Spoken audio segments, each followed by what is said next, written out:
Welcome to The Last Breakfast. Please enjoy the video. You start by editing the Chrome launcher so Incognito opens by default. First, close Chrome to avoid conflicts.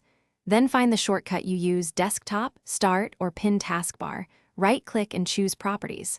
Once the Properties dialog appears, focus on the target field. You will add a command line switch.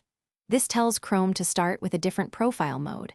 Make sure the path is unchanged, and you only append the switch after the closing quote, so Chrome still finds it's executable. Now you modify the target to force Incognito. After the existing path and closing quote, type a space, then Incognito. For example, C /program files /Google /Chrome /application /Chrome, exe Incognito. Click Apply, then OK, so the change is saved. Next, launch Chrome using that edited shortcut to confirm it opens in Incognito. If it works, pin that specific shortcut to the taskbar or Start, so you always open Chrome in private mode without changing other shortcuts. Finish by verifying behavior and knowing how to fix issues. If Chrome ignores the switch, reopen Properties and confirm the path has the closing quote, then a space, then Incognito.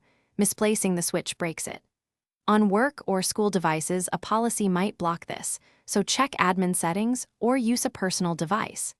If you want normal browsing again, remove the Incognito text and save. This way you control default mode while understanding why it might fail and how to revert quickly. Thanks for watching. If this was helpful, leave a like and consider subscribing. See you next time.